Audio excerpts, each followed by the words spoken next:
Good evening, and welcome to another edition of Tolland County Economy. I'm Drew Crandall, your host. Thanks for watching. In everyday life, the most basic transportation tools that we use are our legs. We walk inside our homes, we walk inside our workplaces, we walk inside retail stores, restaurants, churches. We walk inside all kinds of buildings, including the TV studio where we tape the show. All of these buildings have some kind of floor, a floor which over time must be replaced by a new floor. With me tonight is someone who has been in the floor business for a long time. Brian Booth is the founder and owner of Booth Flooring in Tolland. Brian, thanks for being on the show. Thanks for having me, Drew. You bet. First of all, where did you grow up? West Hartford.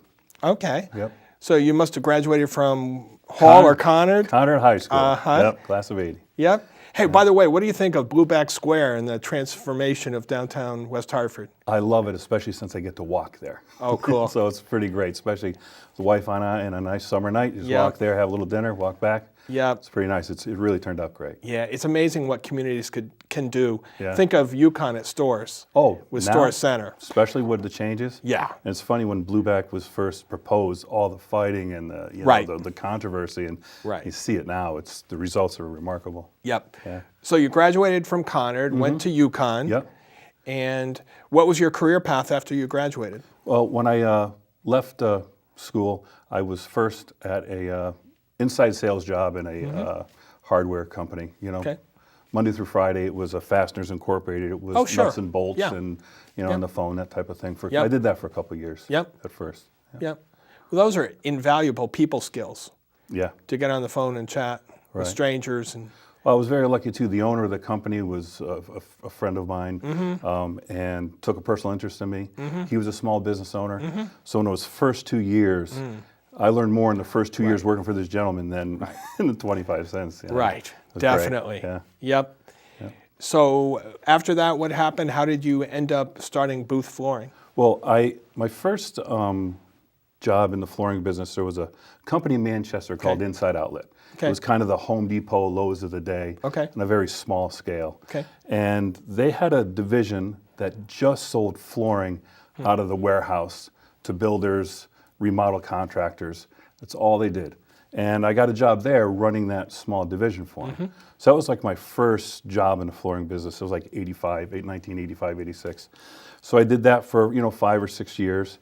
And the economy was getting close to 1990, 91. The economy started to turn a little bit. Then they were not doing very well. So I ended up getting a job with a commercial flooring outfit that just did total opposite. Banks, big insurance companies, commercial applications. Did that for a year, and then 91 hit. And business pretty much in the state stopped. It did. Yeah, so really I was looking for a job, looking for interviews, couldn't even do that. And one day I just figured to myself, I've got about as good a chance as anybody else. So I just started my own company. I had 2 accounts and a small IRA I kind of cashed in, and away we went back in 91. Yep. And a fiance who was petrified. Petrified. Yeah, I was engaged for 6 months and then had to come home one day and say, honey, decided to start my own business. And her exact quote was, oh my, oh my, you know? It takes a special woman to be married to an entrepreneur. Yeah. I know, because my wife is one of those. Yeah, you would. Yep, a lot of support. Yep. So, where did you start Booth Flooring? I started Booth Flooring actually in Vernon, Connecticut, in the industrial park there. I got a small little 2,000 square foot. Up near where Lonsdale Elevator used to be? Exactly, at the end of that Beauregard road. displays? Right, yeah, right across the Okay. street. At the end of the Vernon Industrial Park Road on the left, Okay. up in there. Yeah, we had a couple on the show maybe 2 years ago that's up in that same building, Logrite. Right, yeah. Yep. Yeah, it was right next to Lonsdale Elevator. So Yep. my first 2 years were in there. I just kind of started very small. And then I went to the Tolland Industrial Park a couple years after that. West or east? I was on West. Yeah? I was on the West. Tolland. How far down the road? Were you near Copytex? Yeah, I was in the same building as Copytex. Oh my goodness. Yeah. Wow. Yeah, I was there for a couple years. And then I made the move to Twin Pond Center, right off Okay. of 195 in Tolland. And I've been there ever since. Okay. Yeah. So you've been in business 25 years Yeah. now. 25 years. Wow. Yeah.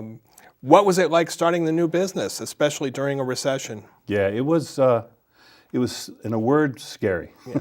Yeah. But the one thing I had going for my wife, my fiance at the time, wife, great support, and I really was at a stage in my life, I wasn't married, didn't have kids, didn't have a mortgage, Right. you know, so I really could devote everything to the business. Pour yourself into Pour it. everything into it, and there was nowhere to go but up. Yeah.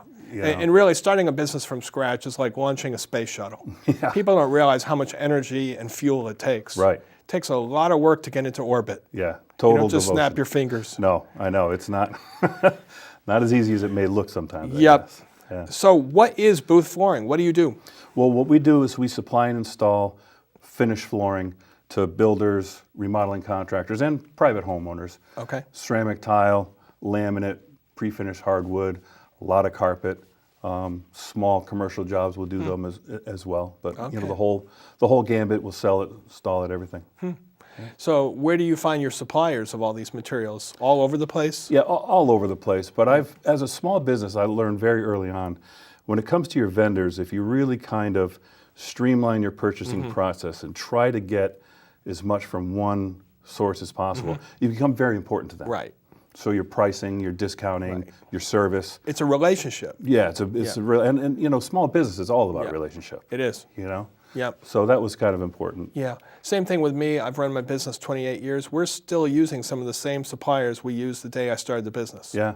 Because you find a good supplier, you Right. stick with them. Yeah, when I had started, there was others who'd said, no, don't put all your eggs in one basket, Right. a little here, a little here, a little there. I'm Right. like, I'm going to find the best basket, and Right. that's where I'm going to run with. Right. Especially when you're smaller. Yeah. Because you really need to kind of pigeonhole your buying power and make it work for you. Yep. Yeah, so that's what I did. Yep. So if I'm listening right, it's contractors, builders, remodeling contractors, and also some homeowners directly. Yep. Where are they located geographically?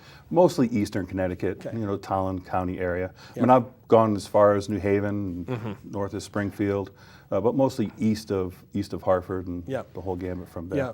And sometimes people think of Tolland County as just a bunch of trees out in the boonies.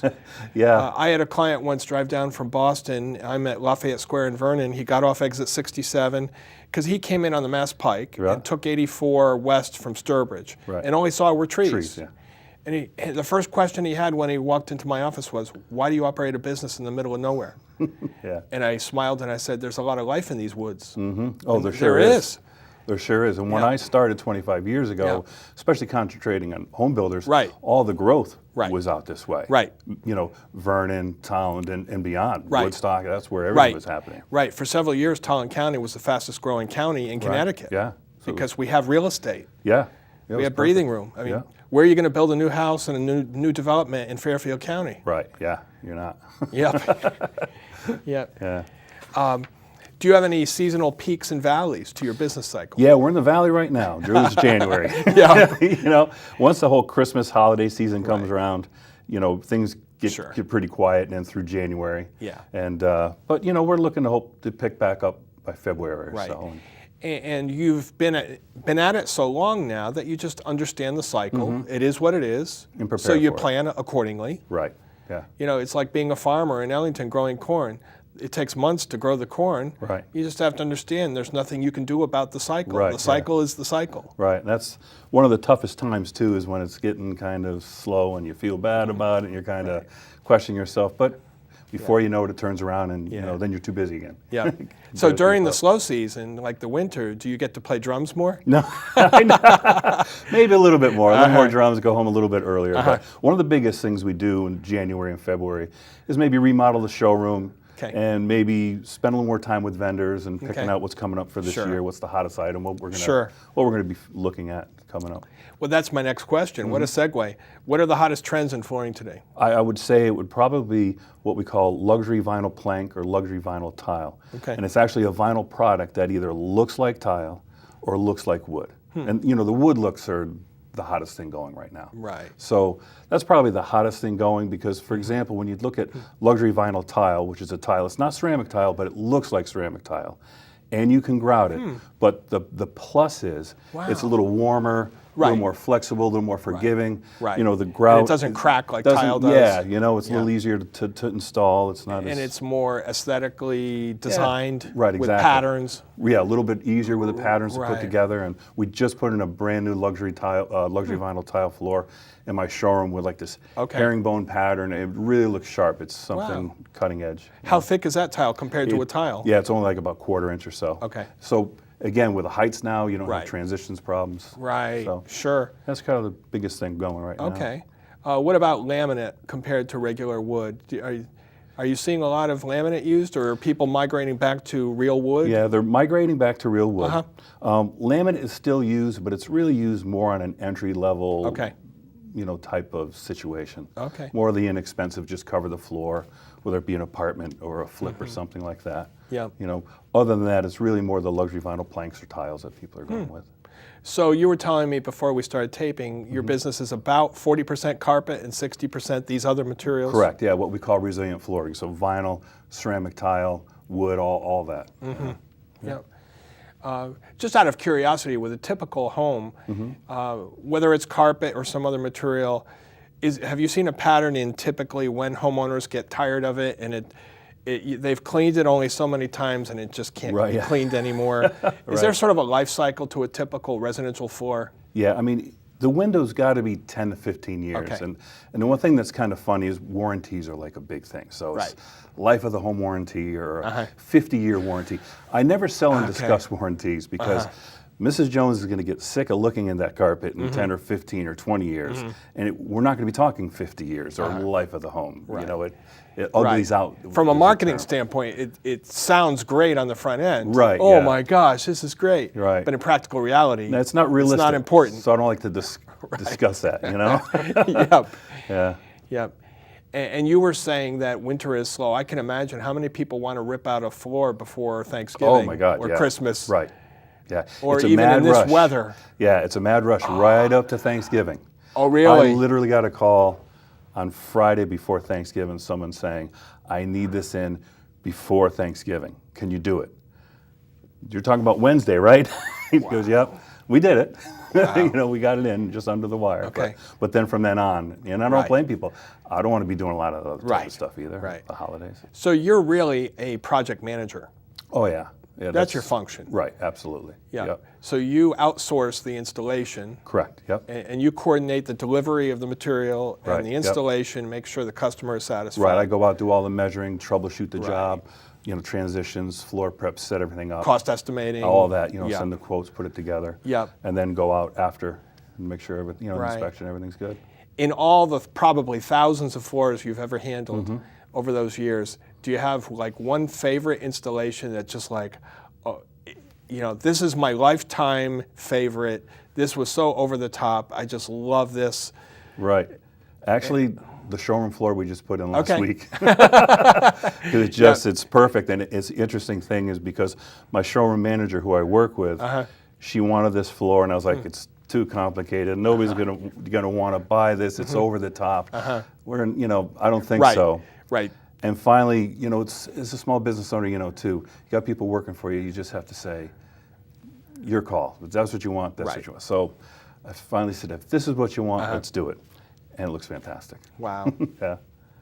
What are the biggest joys of doing what you do? It's the finished product and interacting with the people after the finished product.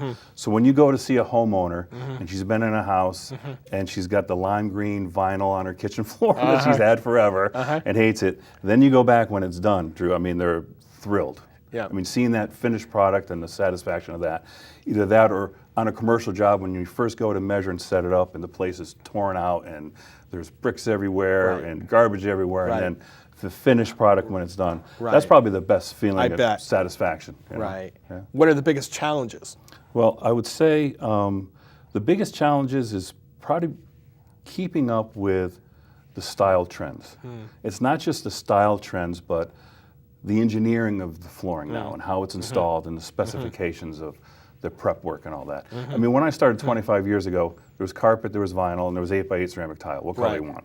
You know, it was all pretty basic and all pretty easy. But now there's glass tiles, there's laminates, there's so much more to keep up with. It can be a challenge. You got to keep up with it. You get lost. Are homeowners using linoleum much anymore, like for a kitchen floor? Well, there was a trend away from that for a long time. The last couple of years, there's a product called luxury vinyl sheet, and it's a thicker vinyl. It's a little bit more cushion to it. It has a more realistic look. Okay. So when you put it down, you wouldn't be able to tell really walking. It looks like tile. Okay. So there has been a trend back because the manufacturers have done such a good job of making it a great product. Okay. It's not glossy and shiny like it was, where it would get scratched and dull real quick. Right. So actually, in the last year or two, I have seen a trend back to that, but the higher end, unlike the laminate with the vinyl, it's a higher end, nicer floor they're putting in. Here we are taping the show in the middle of winter. We've over the past 5 years, we've had some doozies for winters with ice dams and a lot of home damage. Right. Have you seen many homes that where their floors had to be reinstalled because of water damage from the winters we've had? Yeah, I've done a lot of basement work. Oh, okay. There's a lot of floods in the basement, especially after the last winter, especially. Specifically after a lot of the heavy snows and then the melting. So a lot of insurance jobs, a lot of that type of work. It's usually the basements that we end up. What kinds of floors are usually put in basements? A lot of that time, it's usually just carpet. Yeah. Because just it's glued a to rec the concrete. room, glued to the concrete, or sometimes they put down a pad. Okay. But it's usually, my experience has been, it's a rec room for the kids, so they want it soft, they want it quiet and comfortable, and pretty inexpensive. So pretty basic. Is that tough to rip out when it's damaged? Well, when it's soaking wet, Yeah, I bet. It can really be pretty tough to rip out, and not a clean job. That's for sure. Yeah. I noticed from your website that you're very passionate about the NFIB, National Federation of Independent Business. You seem to be passionate about entrepreneurship and small business. Let's go on a little rabbit trail. Why? Sure.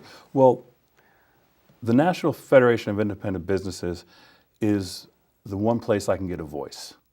So when you and I, as small business owners, when they're up at the State House and legislation's being passed around, or down in Washington, we don't have a voice otherwise. And believe me, the big companies do. So I feel that by supporting that, it gives you a voice. It's not just that. I mean, I'm big with the World Floor Covering Association, the Connecticut Floor Covering Association. I was president for a couple of years, Tolland Chamber. It's not just making connections and networking. It's having a voice, and it's also giving back to the community. There's a lot of opportunities to get involved with certain things. Yep. Is the flooring business very competitive? Do you have a lot of competition out there? Yeah. Very, very competitive. I would say, but everything is I mean, you have your niche. And you excel at what you do. And some people probably recognize it, and other people don't. That's the way it goes. Yeah. The one thing about being a small business owner, you have to identify who your customer is. My customer is usually someone who appreciates and wants high service. Someone they can trust, depend, and take care of the whole job. My customer is not the customer who's going to go to a home store, shop 10 people and get the cheapest, or buy it themselves and hire a guy out of the back of it. That's not my customer, so I don't worry about that. Do you sense that a lot of your good customers actually used to be those types of customers, and they learn through experience that you get what you pay for? Yes. So as people age, they usually become hopefully wiser. That's true, and not as preoccupied with the rock bottom price. Yeah, it's funny because the older customer will appreciate you and make a connection right away. And if your price is a little more, it's about trust, and they know they can get the job done. But the younger person are more inclined to be online and getting the cheapest price they can. That's how it goes. Yep. And I'm sure the same is true with contractors. Some contractors want to beat you up for the lowest price, and some understand there's value there. I mean, after 25 years, one of the big advantages I've had, I have a lot of the same builders and a lot of the same remodel that I've worked with for years. So there's a trust both ways, and we know we can count on each other and trust each other, and it works really well. And it works great for the homeowner too. Because the most important thing in having somebody do work in your house, tearing apart your house, something as critical as that, your biggest investment is trust. Definitely. What tips might you have for local businesses? I'm sure you've seen the good, the bad, and the ugly. Oh, yeah. I mean, if you had to do some things over, what might you do over? What do you think you've done well that people might glean from your experience? Well, as far as what I would do over, I might have at some point diversified a little greater than I Okay. have. Yep. I feel like I have a good mix between, builders and remodeling contractors and private homeowners. But looking back, I probably could have mixed that up a little better, so it would have been, a little more impervious to the economy. Right. It's almost like having a diversified investment portfolio. Exactly. You don't just buy GE stock. Right. Yeah. Same thing. As good Yeah. as GE is. Yeah. Right. Yeah. Same type of thing. Yeah. As far as what I feel I've done well is build relationships. It's all about personal relationships and trust. Yeah. Trust is the number one thing Yeah. in my mind. Yeah. Yeah. What tips might you have for local job hunters? Oh, job hunters. Yeah. Well, I mean, honesty, integrity. It's always first on the list. But to me, enthusiasm. Yes. Enthusiasm is like 1A then, Yeah. okay? Yeah. Because if you don't have somebody who's passionate and enthusiastic about getting out there and doing what you do, Yep. then there's no point. And you got to be able to project that Right. sitting across the desk from somebody. Right. And for you don't have many employees, but you do have installers, and you want them to be enthusiastic about what they do, right? And have a great So attitude. it's part of about how it. you screen your installers. Right, absolutely. Yep. And have a positive attitude. I have a family member who was out of work for about a year. Yep. I never saw her get down. I always saw her positive attitude about Yep. it, kept at it, Yep. and now has a job better off than she ever Right. was. Right. You just can't get discouraged. Right. Yeah. Right. In terms of installers, if someone were interested in becoming one of your installers, how does that work? Well, they would contact me, come in for an interview. I would get some information, get some references, and check on some jobs. And most good flooring mechanics actually are independent installers and work for a lot of different companies and work and do a lot of different type of installations. So it's easy to kind Check of the fruit. Absolutely. Yeah. It's very easy to wade through and find the good and the bad. Okay. Yeah. Is that the proper term, mechanic, a floor mechanic? Yeah, flooring mechanic, correct. Okay. Yeah. How about when you have an installer or a mechanic that you line up for a job or you're considering one, how important is having them bonded? People are careful about home security and inviting people into their home that you don't know. Right. And you'll never see these people again. Right. And now they have access to your house. And you gotta how do you handle those security issues? You got to be very careful about that, and you got to do background checks. Yeah. And the insurance is specifically important, not just regular business insurance, but like workers' comp. Right. That's something that nobody really thinks about. Okay. But I make sure anybody who has workers' comp, because if someone gets hurt, and a homeowner isn't necessarily going to ask that question. Correct. They're assuming he's a legitimate or she's a legitimate mechanic. Right. Exactly. With all the insurance. Right. So, and it's not only it's having their certificates dated and proper. I mean, you really got to be careful about that. Right. That's important. Yep.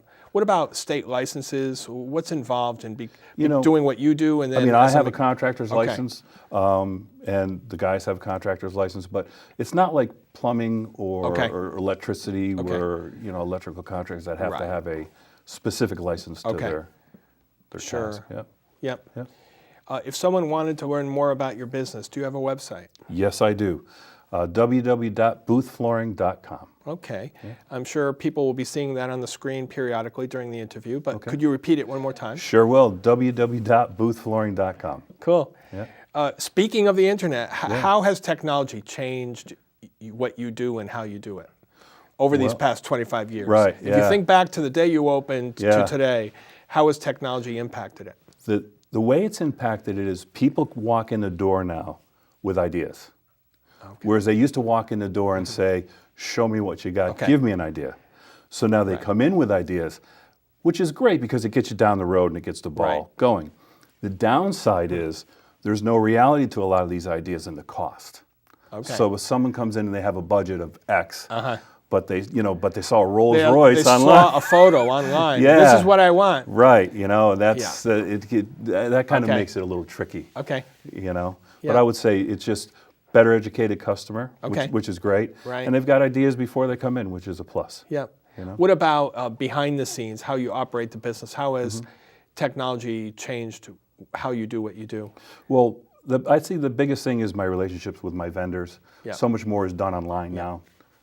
paying bills and even any kind of claims or any interaction is so much. Everything's done online now, pretty much. So that's been probably a big part of it. Right.